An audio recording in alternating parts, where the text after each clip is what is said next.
With the international rugby in full swing, I thought we should talk France for a second, because as we record this right now, an absolute belter of a game against New Zealand in Paris. Joe Worsley is with me. And what is the atmosphere in France right now ahead of this game? Everyone's so excited about it. All the rugby commentaries really swung onto that. So people are excited about seeing a New Zealand team that have beaten Ireland in Ireland for the first time in, how many years? It's been 2 years or something since they lost at home? Ireland haven't lost at home. Well, that was the first defeat at home in... It was either 2.5 or 3.5 years. A long time, basically. Which is pretty remarkable. So New Zealand going in there and winning by more than a score, pretty good. And obviously their victory at Twickenham, which a lot of us saw. Disappointed as being Englishmen, but it was a great contest, and New Zealand showing the character to come through at the end. So you're seeing that Scott Robinson way of playing is slowly coming through. Still not completely there yet, but the French team are really excited about this good New Zealand team coming. The Japan game wasn't really a test, it was a warm-up, so everyone in France is crazy about what's going to happen this weekend. Yeah, I want to talk about maybe the evolution of France under Fabien Galtier, this between World Cup cycle. But before we get there, just on one particular position, that France 10 jersey, obviously when he's fit and available, Romain Ntamack will link up his club partnership with Antoine Dupont, and we all want to see that again. It's dynamite. But Mathieu Jalibert, not in the squad, went home midweek. Thomas Ramos is starting. What's going on? Yeah, Jalibert is just an incredible talent. He is an incredible talent. He can sometimes rub people up the wrong way. Maybe he's done... doing what he's done there is not going to be very good for his France career. But listen, he's such a special talent. If he asked it correctly, he wanted to go home, train with Bordeaux and play for Bordeaux, and rather than just be 24th, 25th man. Depends how you word it and how you leave that. But from the words that Galtier used, I don't think he did it completely politically correctly. That's the right phrase. So I think he's probably annoyed them a little bit. But listen, he's an incredible talent. Should any of those other 10s not play well, I'm sure they'll look beyond a little bit of petulism and getting back in the squad, because he's an incredible player. But Ramos getting picked ahead of him, I think there's a lot around the consistency of his play. Somebody who can really identify when to kick and when to play. Just with a Toulouse halfback combo that brings more consistency probably to the team than you would have had you had Jalibert in there, who can just do brilliant things at the drop of a hat, but in a different way to Ramos. More individual brilliant, being brilliant individually as opposed to getting the whole team involved. Yeah, it's interesting like, up against Bowden Barrett, two guys that have played a lot of 15, both at 10. But yeah, like Jalibert, exceptional. But I just wondered whether maybe there was a slight lack of trust since the World Cup. It seemed like there was a sense of feeling that had Ntamack been around, France may have edged that game against South Africa and maybe gone on to win. It's all coulda, woulda, shoulda, I guess. Yeah, I mean, it's so hard to tell. So hard to tell. I think Jalibert made a couple of errors, a shank kick, but he's still a young 10. You're going to make errors. So the reason they're picking Ramos, I imagine, is more kicking game, but then Jalibert's kicking game is pretty good as well. Ramos, maybe the goal kicking, it could be an element as well. I'm not sure Jalibert's been as consistent as him this year. Ramos, I think, has got some of the all-time world's greatest stats at the moment, so dropping him would be a long shot if you're relying on scoring your points from the boot. All right then, so changing of the guard. Some of this is down to unavailability, like Damien Penaud's not there, Winnie Antonio's not there, and so on. Cyril Bay's injured. But Tavita Tatafu, 22, starting at tight head prop. Alexander Rouma taking over from Charles Olivon, who is on the bench. You've got Paul Boudon in the 6 jersey. Romain Burros, very eye-catching selection at 15 as well. Gaeton on the bench, Le Garec on the bench, Guillard on the bench, lots of young guys. Georges-Henri Colombe. Do you think this is Fabien Galtier changing things up? What's going on with selection? So I think it's a bit form and injury, like you say, but there is certainly, he's beginning to evolve the group. There's so many good young players coming through in France that are really pushing the people ahead of them. So Cross, for example, Bourdon, that's the interesting one. Your physical back row player who's got high work rate, smashes things, runs around doing that all game, is a position in which a young guy's come through is bigger, stronger, quicker probably, and fresher than a guy is now in his early 30s. So there's probably partly that, and somebody who's probably that young element he wants to bring in, because the guy is a real physical specimen. So the physical battle they're going to have with the opposition back row is going to be huge. Huge battle there. I mean, TT, we all saw him against England, and everybody from New Zealand has been raving about him since, I think, just before Christmas, when they realised how good this player was. So they've all been raving about him as a ball carrier. So dealing with him is going to be some other amazing ball carriers in their pack is going to be necessary, and that's why they brought that man in, to be someone who can smash those players. Aldrit will be running around making many actions, carrying and defending, and Rumaz not a physical player. Olivon's not a huge physical player either.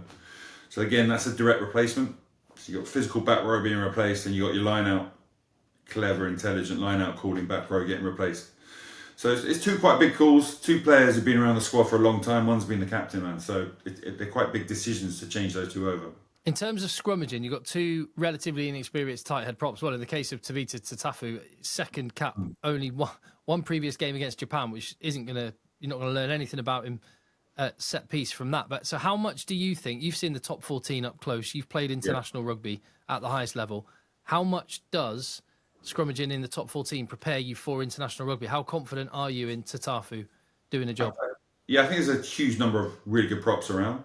The New Zealand front row is pretty good. It'll be a test, but some of the props here have been tested against playing in the top 14 would give him an international kind of experience in the scrum. The only caveat to that would be that the international rugby is going to be more tiring. He'll come into those scrums in more fatigue levels. So if he can maintain the level of scrummaging he's used to whilst being absolutely knackered, that's something we're going to see for the first time probably with him against New Zealand. So there is that. The top 14 does prepare you for that tight part of the game, mauling, scrummaging. It's probably the league in the world that does those areas the best, because there's some enormous beasts playing for pretty much every team. Yeah, and when you get tired, technique starts to drop off and mass moves maths, and he's just a giant human being. Yeah, I mean, having Miafu behind will help as well, enormously. When he gets replaced, you got another massive man coming on, so that's going to help him in Roman Taufifino. That helps enormously. They call him the poutre, the second row who plays that position, who's enormous and that means beam, something that holds up the roof. So that's what they call that second row. So they have two in the squad who are 130 plus kgs, both very skillful and good rugby players as well. Just not too big to be playing for 80 minutes. But they got two of them. So I think the scrummaging will be absolutely fine. It's his game. We've seen him last year in the highlight stuff around the top 14, both carrying, jackling. He's a pretty good player. He's pretty awesome. He'll bring the thought of Muvaka, him, and some of the other jacklers they got on the team. Aldrit will be pretty interesting seeing how much ball they turn over from a New Zealand team that try offloads and will expose themselves to those opportunities. In the centre, it looked like one of these young guys was going to come and take the starting job. Nicolas Deportier, he's obviously not available at the moment. Paul Costa Toulouse, Emilien Gaiton's on the bench, but none of them have managed to break into the long-established centre partnership. How long do you think Moefana and Fiku have got before these boys take over? Remember, one's still very young. He'll be there for a long time, probably. But Fiku is old. He's been around a long time. He's still physically good enough that he's physically more able to dominate collisions and breakdowns than the other guys who are coming in. But they're going to catch him up pretty soon. Deporter and I don't know, Gaeton. These players will get there eventually. They're not quite there yet. I think he still offers probably enough trust in him and history that they've not quite broken that ceiling in which they can say, yeah, well, this guy's certainly better than him, because there are certain things that all the other players do that's better than what he does now. But he's still got, I think, an intelligence, physical dominance area around his game that he can bring to it, and obviously the leadership side of things is going to be really important. There aren't many leaders, and he's one of them. Yeah. Just from a coaching perspective, Joe, how difficult is that? Because it certainly seems like Galtier's trying to let a few players go. Jonathan Dante's now not really in the picture, just keeping on that midfield selection, and he's bringing some players in. How difficult is that to manage? I suppose it's different for a club coach to an international coach, but just keeping that smooth transition must be quite a challenge. Particularly, you've seen a lot of coaches quite attached to some players. Quite often, teams stay together for a long time, maybe past their sell-by date, and then it has to rip it up and start again. Yeah, I mean, I think they're quite clear about the game plan. They got the Toulouse touch, and they got a coaching staff who put a very organised stamp on it. So it's quite a nice combo. You got people that can play a kicking game against New Zealand, but when the moment comes, you got players that can realise and play.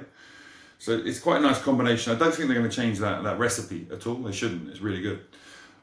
The one thing is, yeah, some of the players against South Africa, one of the reasons they lost is they don't have. There's no game in France where you have to jump and catch the ball, other than basketball. You say basketball and volleyball. Well, a lot of rugby guys don't play that when they're younger. Whereas in Australia or Ireland, you've got loads of guys playing Aussie rules or Gaelic who get really good at that part of the game. So they don't, and that's one area of the game they're pretty weak at, and they suffered against South Africa. One of the reasons Buros has been picked is his ability in aerial duels, is what they call them over in France, and that's part of the game where selection has been made because of that tactical element of the game, I think, and realising they didn't have that before. So that's one area of the game maybe they're trying to evolve. But the players coming in, I think they're coming in because they're good and they can offer something or do something better than the people they're replacing. Antonio is an incredible player, but again, he's getting on. He can be susceptible to red and yellow cards. As a young guy that's going to come in and have a chance. Rouma is going to get a real good few games in this autumn series, see if he can get rid of Oliver. And Bourdon as well is hopefully going to realise his potential, and you'll see a player physically running around dominating, which is something with Mierfou you're going to need in the pack, the French pack doing, because you've got Flamand and Rouma. They're two players who aren't at all physical. They're skillful, intelligent rugby players who do things you need on the pitch, but they're going to need other guys carrying the load when it comes to physicality. So it may well be that by the time you watch this video, the game has already happened, so you can kind of you can have a little giggle at our predictions right now. But if you had to pin your colours to the mast, Joe, what are you saying?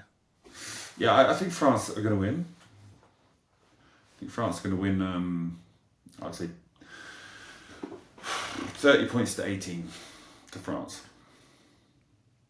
That's more confidence than I've got, actually. Wow. So you think, okay, interesting. I was going to say, looking at the team and with the players not available, I was going to say New Zealand by 2. There's also a bit of edge, and it always feels like when New Zealand feel like they're playing for something, they bring it. And we saw that with Rico Ioane and all his teammates fired up by Johnny Sexton. And they've created a narrative around France not travelling to New Zealand next summer with their first team. Right. They've created a sort of sense that they're of injustice, and I think they're using that as fuel this week. So I think it's going to be a belting match. Well, Joe Marler did it for England. Yeah, exactly. There you go. Ireland. Now they got this. Well, it always helps to galvanise a team when you got something to hook it on. But not sending your first team in the summer series coming up next year, I don't think it's going to be something making me run out the starting blocks any faster. Put it that way. Well, we'll see. And let us know what you think in the comments down below. Hit subscribe on the channel. We have got some exciting things in the pipeline on the channel. If it looks like we've gone quiet lately, then it's that should be the calm before the storm. So I can't say any more than that at this point. Just watch this space and hit subscribe.